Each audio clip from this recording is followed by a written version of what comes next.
السلام علیکم ورحمۃ اللہ وبرکاتہ۔ اسلامک سیمینری یوٹیوب چینل میں آپ کو خوش آمدید کہتے ہیں۔ سامعین مکرم، جس طرح انسان کے ظاہری جسم کو بیماریاں ہوتی ہیں، اسی طرح انسان کے باطن میں ایک ٹکڑا ہے، اس کو بھی بیماریاں ہوتی ہیں، اور وہ ٹکڑا دل ہے۔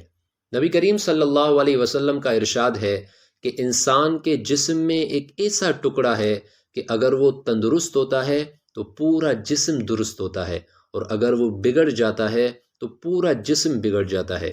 وہ ٹکڑا دل ہے۔ اب پتہ کیسے چلے کہ انسان کا دل درست ہے یا بگڑ چکا ہے، یعنی تندرست ہے یا بیمار ہے؟ تو حافظ ابن قیم رحمۃ اللہ علیہ نے انسان کے دل کے بیمار ہونے کی 4 علامات نقل کی ہیں۔ سب سے پہلی علامت کہ انسان فانی چیزوں کو باقی چیزوں پر ترجیح دے، جسے کوئی شخص اس دنیاوی زندگی کو اخروی زندگی یعنی آخرت پر ترجیح دے۔ ایک پکے مومن کے مد نظر ہمیشہ آخرت ہی ہوتی ہے، وہ کبھی بھی آخرت کے مقابلے میں دنیاوی زندگی کو ترجیح نہیں دیتا۔ دوسری علامت کہ جب انسان رونا بند کر دے، اللہ تعالیٰ کے ذکر کی مجالس میں یا اپنے گناہوں کو یاد کر کے اگر کسی کو رونا نہیں آتا تو یہ دل کے سخت ہونے کی علامت ہے۔ تیسری علامت مخلوق سے ملنے کی تمنا ہو لیکن اللہ تعالیٰ سے ملنے کی تمنا نہ ہو۔ ایک پکے مومن کو لوگوں کے مقابلے میں اللہ تعالیٰ سے ملنے کا شوق ہوتا ہے۔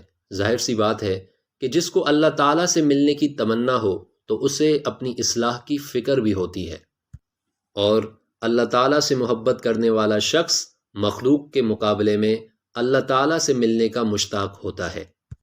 دل کے برباد ہونے کی یا بیمار ہونے کی چوتھی علامت یہ ہے کہ جب انسان کا نفس اللہ تعالیٰ کی یاد سے گھبرائے اور مخلوق کے ساتھ بیٹھنے سے اس کا دل خوش ہو۔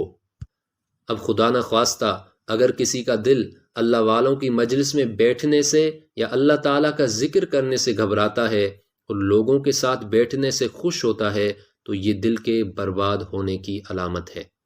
معزز سامعین، اب ہم میں سے ہر ایک شخص کو اپنا جائزہ لینا چاہیے اور دیکھنا چاہیے کہ خدا نخواستہ ان میں سے کوئی علامت ہمارے اندر موجود تو نہیں ہے۔